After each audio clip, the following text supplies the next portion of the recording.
एक कदम परमात्मा की ओर। किसी नगर में एक सेठ जी रहते थे। उनके घर के नजदीक ही एक मंदिर था। एक रात्रि को पुजारी के कीर्तन ध्वनि के कारण उन्हें ठीक से नींद नहीं आई। सुबह उन्होंने पुजारी जी को खूब डांटा और बोले, यह सब क्या है? पुजारी जी बोले, एकादशी का जागरण कीर्तन चल रहा था। सेठ जी बोले, जागरण कीर्तन करते हो तो क्या हमारी नींद हराम करोगे?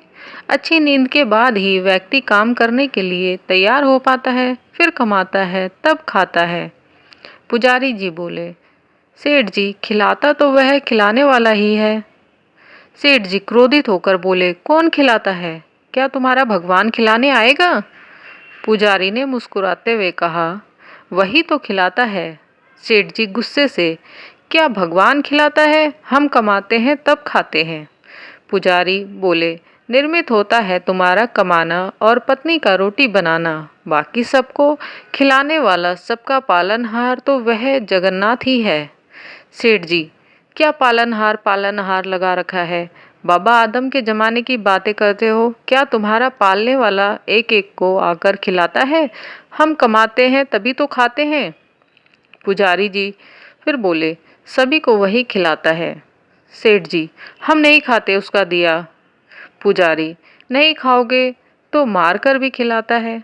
सेठ जी गुस्से में लाल हो गए और बोले, पुजारी जी, अगर तुम्हारा भगवान मुझे 24 घंटों में नहीं खिला पाया तो फिर तुम्हें अपना यह भजन कीर्तन सदा के लिए बंद करना होगा। पुजारी ने कहा, मैं जानता हूँ कि तुम्हारी पहुँच बहुत ऊपर तक है, लेकिन उसके हाथ बड़े लंबे हैं। जब तक वह नहीं चाहता तब तक किसी का बाल भी बांका नहीं हो सकता। आजमा कर देख लेना। निश्चित ही पुजारी जी भगवान में प्रीति रखने वाले कोई सात्विक भक्त रहे होंगे। पुजारी की निष्ठा परखने के लिए सेठ जी घोर जंगल में चले गए और एक विशालकाय पेड़ की ऊंची डाल पर यह सोचकर बैठ गए कि अब देखें इधर कौन खिलाने आता है। 24 घंटे बीत जाएंगे और पुजारी की हार हो जाएगी, सदा के लिए कीर्तन की झंझट मिट जाएगी। तभी एक अजनबी आदमी वहां आया। उसने उसी पेड़ के नीचे आराम किया, फिर अपना सामान उठाकर चल दिया, लेकिन अपना एक थैला वहीं भूल गया। भूल गया कहो या छोड़ गया कहो, भगवान ने किसी मनुष्य को प्रेरणा की थी, अथवा मनुष्य के रूप में साक्षात भगवान ही वहां आए थे, यह तो भगवान ही जाने। थोड़ी देर बाद 5 डकैत वहां पहुंचे। उनमें से एक ने अपने सरदार से कहा, उस्ताद, यहाँ एक थैला पड़ा है। क्या है? दूसरे डाकू ने कहा, जरा देखो, खोलकर देखो क्या है। डाकू सरदार बोला, अरे इसमें गर्मा गर्म भोजन से भरा टिफिन है। उस्ताद, भूख लगी है, लगता है यह भोजन भगवान ने हमारे लिए ही भेजा है। अरे तेरा भगवान यहाँ कैसे भोजन भेजेगा?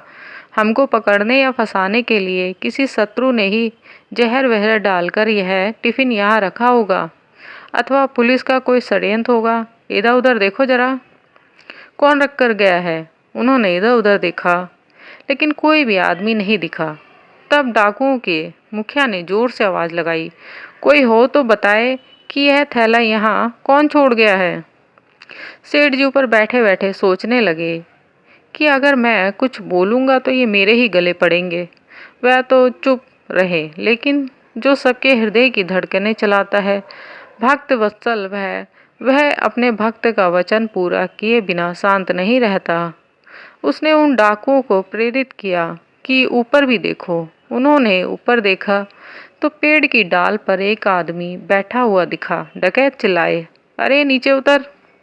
सेठ जी बोले, मैं नहीं उतरता। क्यों नहीं उतरता? यह भोजन तूने ही रखा होगा। सेठ जी बोले, मैंने नहीं रखा, कोई यात्री अभी यहाँ आया था, वही इसे यहाँ भूलकर चला गया। नीचे उतर, तूने ही रखा होगा जहर मिलाकर, और अब बचने के लिए बहाने बना रहा है। तुझे ही यह भोजन खाना पड़ेगा। अब कौन सा काम वह सर्वेश्वर किसके द्वारा किस निर्मित से करवाए, अथवा उसके लिए क्या रूप ले, यह उसकी मर्जी की बात है। बड़ी गजब की व्यवस्था है उस परमेश्वर की। सेठ जी बोले, मैं नहीं नीचे उतरूंगा और खाना तो मैं कतई नहीं खाऊंगा। पक्का तूने खाने में जहर मिलाया है। अरे नीचे उतर, अब तो तुझे खाना ही होगा। सेठ जी बोले, मैं नहीं खाऊंगा, नीचे भी नहीं उतरूंगा। अरे कैसे नहीं उतरेगा? सरदार ने एक आदमी को हुक्म दिया, इसको जबरदस्ती नीचे उतारो। डकैत ने सेठ को पकड़कर नीचे उतारा। ले खाना खा। सेठ जी बोले, मैं नहीं खाऊंगा। उस्ताद ने धड़ाक से उनके मुंह पर तमाचा जड़ दिया। सेठ को पुजारी की बातें याद आईं कि नहीं खाओगे तो मार कर भी खिलाएगा। सेठ फिर बोला, मैं नहीं खाऊंगा। अरे कैसे नहीं खाएगा? इसकी नाक दबाओ और मुंह खोलो। डकैतों ने सेठ की नाक दबाई, मुंह खुलवाया और जबरदस्ती खिलाने लगे। वह नहीं खा रहे थे तो डकैतों ने उन्हें पीटने लगे। तब सेठ ने सोचा कि यह 5 है और मैं अकेला हूँ, नहीं खाऊंगा तो ये मेरी हड्डी पसली एक कर देंगे। इसलिए चुपचाप खाने लगे और मन ही मन कहा, मान गए मेरे भगवान, मार कर भी खिलाता है। डकैतों के रूप में आकर खिला, चाहे भक्तों के रूप में आकर खिला, लेकिन खिलाने वाला तो तू ही है। आपने पुजारी की बात सत्य साबित कर दिखाई। सेठ जी के मन में भक्ति की धारा फूट पड़ी।